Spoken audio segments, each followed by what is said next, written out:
most common dog attack injuries that we've seen are dog bite incidents, where a dog gets out and attacks somebody and they take a chunk out of their leg or their arm or whatever other part of their body there is. We've also had cases where a dog has gotten loose and has knocked somebody over. In fact, one of the first cases I ever tried in my life, I was defending a woman who owned a dog. The woman went to work for the day. It was a snow day, and her kids were home with the dog. The dog got out of the house.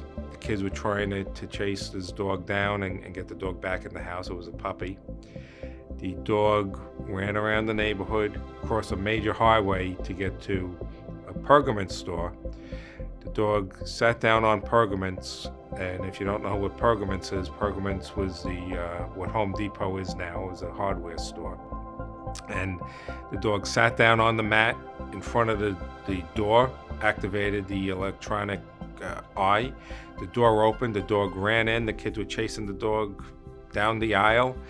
The dog had snow and ice on its paws, so it slid down the aisle and knocked the woman over on her butt, and she sued Pergaments as well as the owner of the dog.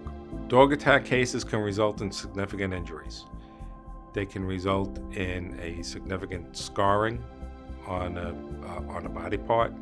They can result in neck or back injuries or even fractures if the person is knocked over by the animal as opposed to being bitten by the animal. And in some cases, it could be both. They can be knocked over, injured in neck and back, and sustain some fractures, some soft tissue injuries, and they can be bitten and sustain a significant scar. Clients that have been attacked by dogs come to us. They are angry. They are very angry that this happened, because usually it is through someone else's blatant negligence, that somebody's not keeping their dog on a leash or keeping their dog in the house. So there's a lot of anger. They are sad because they are in pain. They are scared because it brings back recollections of the attack and what happened when the incident took place. And if it's a bite and it's resulting in some sort of scarring or significant disfigurement, the people are afraid because they don't know if they will ever get back to the way it was, if the condition will ever heal, or if it's going to be permanent, and how significant will it be down the road. People who are injured as a result of dog attacks are entitled to be compensated for their pain and suffering, for their future pain and suffering, from whenever, if there's a verdict, from the date of the verdict up until the remaining life expectancy. They are entitled to be compensated for out-of-pocket medical expenses, for future costs of medical care for their remaining life expectancy, for any lost wages that they've incurred, for any future lost wages that they may incur, for any cost of household help that they've incurred as a result of being injured, and the cost of future household help, if any. Clients come to us in several ways. A lot of clients are referred by their friends or people they know. A lot of clients come to us because they are referred by other attorneys, and a lot of clients find us online. However they come to us, the reason they hire us is because of our experience. We are responsive, we make them feel comfortable, and we gain their trust. Our current and our past clients would say our firm fights hard. We fight hard from the beginning. We keep them informed throughout the process.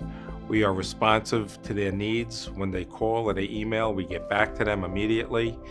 And when they call the office, they will always speak to a live person.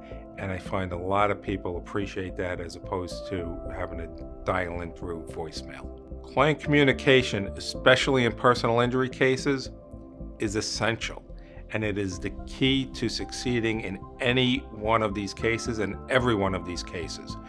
Because in order for us to succeed in doing our job, the client has to know what's going on. The client has to know what's expected of them, and we do that. We tell the clients from the initial intake what the process is, what we expect of them, and what they should expect from us.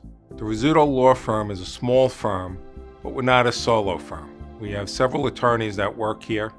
All the attorneys are capable of handling cases from intake through trial. We've all tried cases, we're all capable of trying cases, and the insurance companies know that we are a litigation firm and we will go to trial if we're not presented with a fair offer. The advantage of hiring a firm like us is every person in the firm, whether it's the support staff or the attorneys, is virtually familiar with every case that's in our office. We have a case management system that we can all access in order to answer any questions if a client calls and the person who is assigned to the file is unavailable. One other main advantage of hiring our firm and a firm of this size, but specifically our firm, is that our staff has worked together for a long time. We've had attorneys here for over 20 years that started when they were in law school. We've had support staff that have been here 15, 20, and over 25 years. Clients that come to us for an initial consultation who have been injured as a result of a dog bite or a dog attack or any type of animal attack will be walked through the process from intake through resolution. Whether that resolution is a settlement, whether that resolution is a trial, the entire process will be explained to the client. The client will be told what is expected of them in order for their case to move quickly and in order for their case to be resolved successfully and for us to get them the maximum recovery.